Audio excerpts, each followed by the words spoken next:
It's been eerily quiet lately in Denver, and there's a lot of speculation about what's really going on behind closed doors with Sean Payton and the Denver Broncos. In this video, we're breaking down the latest reports coming out of Broncos country, revealing just how tight-lipped Payton has been this offseason. We'll dive into what this silence could mean, the actions he's been taking, and where this might lead for the team in the coming season. If you're new here, make sure to hit that like button and subscribe. It helps out a lot and ensures you don't miss any Broncos updates. This is my second full off season covering the Denver Broncos, and it's clear this year is a whole different vibe compared to last offseason. When Payton first came on board, he was everywhere, talking to the media, sharing thoughts, and even making bold statements about how Russell Wilson needed to change his approach. Just a year ago, Payton was doing media tours, even publicly calling out Wilson for certain habits. But now, he's noticeably quieter. And that silence is raising some eyebrows. A report today on Twitter from a source within the building suggested something intriguing. The meeting room doors are closed more often than usual, and that's when fans and reporters alike began speculating, what's Payton up to this time? Last year, Payton kept people guessing with his smokescreens, pretending to be interested in players like J.J. McCarthy or Michael Penix, while secretly eyeing Bo Nix. So what's the game plan this time? One thing is clear. Payton is one of the most strategic coaches when it comes to the NFL draft, especially when it comes to making trades. Looking back at last year, 5 rookies made an immediate impact, and that helped propel this young team to the playoffs. Payton knows the value of a strong draft class, and it's possible he's gearing up for another trade-up to secure some real talent. In a recent episode of the Athletic Football Show, which features some very plugged-in sources, the Broncos were named as a team most likely to trade up for a top pick. The target? Running back Ashton Gentry, who could potentially be drafted in the top 10.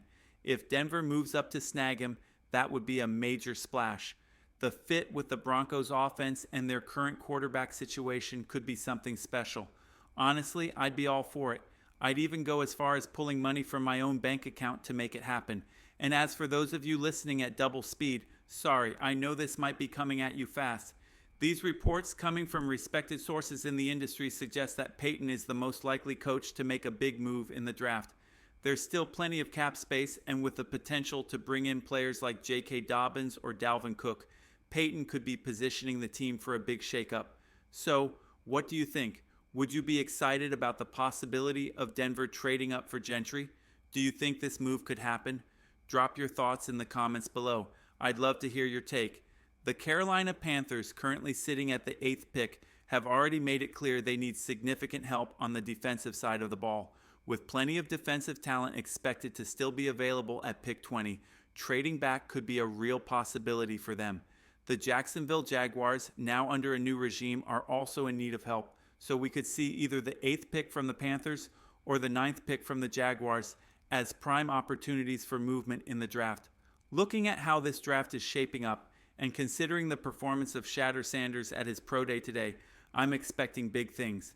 Sanders completed 62 out of 67 passes with just 3 drops, essentially flawless. That performance alone could push him into the top 10. Adam Schefter has reported similar sentiments, and there's buzz surrounding Jackson Dart as well, with some suggesting he might go as high as the top 10. That means there's a real chance that Ashton Gentry could still be available by the time the Broncos are on the clock at picks 8 or 9. If that happens, I'd love to see the Broncos make a bold move to secure him.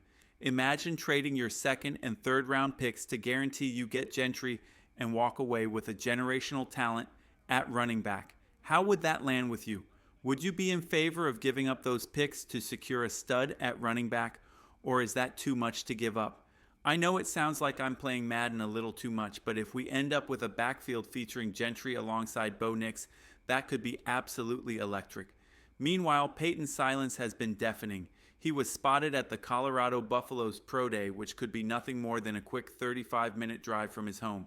Plus, with NFL scouts and coaches from all over the league attending, it makes sense that Payton would want to show up. But there's also a possibility that there's more to it. Payton was seen engaged in deep conversations with Coach Prime, which has led some to wonder if he's keeping an eye on potential future stars. One player that could be a game changer for the Broncos, Travis Hunter. If the Broncos somehow manage to land Hunter in this draft, that would be a game changer. He's a true unicorn, a dual threat player who could make an immediate impact on both sides of the ball. And if the Patriots end up with him, that would be my worst case scenario. I think the Patriots are on the rise and could be a serious threat in a few years. Imagine pairing Hunter with a quarterback like Drake May. Suddenly that's a playoff team and the Broncos will have to contend with them for years to come. Hunter's talent is already drawing comparisons to Justin Jefferson, and you can see why. The way he runs his routes and the way he plays the game, it's like nothing we've seen before. He's a football nerd, and that's exactly the type of player you want. He's passionate, dedicated, and it's clear he's ready to take his game to the next level. So what do you think? Was Peyton there simply because the NFL world was watching, or could there be something more at play here? Let me know in the comments. If I could have been at Shatter Sanders' pro day, I definitely would have been there. But since I can't trade up for either of those guys, I'm focusing on the other big news from today. Sanders' performance at his pro day was incredible, and it only increases the likelihood that he'll go high in the NFL draft. If that happens, it could push talented players like Ashton Gentry, Tyler Warren, Colson Loveland, or others further down the board, possibly within reach for the Broncos. Honestly, we don't want Jackson Dart or Shatter Sanders falling to us. That being said, if Sanders did end up with the Raiders, I think it would be an interesting move.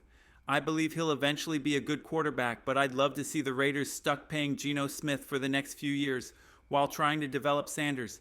That could create a real mess for them. So where do you think Sanders ends up after his pro day performance? Do you think he's a top 10 pick now? And if the Broncos were to trade up into the first round, what would be the most you'd be willing to give up? Is a trade up even possible in your opinion? Let me know your thoughts in the comments. Now, for some quick news, one of the interesting tidbits that came out of the recent NFL league owner meetings is that the Broncos have formally requested an overseas game. And not just anywhere, they're hoping for a game in Germany against the Indianapolis Colts. There's been some chatter that this is already a done deal, and typically when a team requests an overseas game, it's a big commitment. It throws off your schedule and involves a lot of travel. Teams usually try to avoid it, but Sean Payton sees this as another opportunity to build team chemistry, like he did last year when the Broncos took that 2-game road trip. I remember sitting at 0-2, dreading that trip to Tampa in September, thinking we're about to be 0-4 unless we turn things around. But the team rose to the occasion, and Payton later said that trip played a crucial role in shaping the identity of this young squad. It's that college-like bonding experience, relying on each other, getting away from distractions like outside noise and ticket requests. It's all about the team coming together. Our team president, Joe Ellis, confirmed that the Broncos have formally requested that game in Germany. It would be an incredible experience, but personally, it's a bit of a bummer for me. I was hoping to drive to Indianapolis to watch the game with my son, but Germany is a bit out of reach for us this time around. Still, it's a great opportunity for the team. Playing the first ever NFL game in Berlin would be an amazing moment for the Broncos. Payton loves the idea of leading the team into that historic moment and setting the tone by showing the world what the Broncos are all about. We might not be there yet, but we're certainly building towards something special. That's the kind of thing we can all get behind.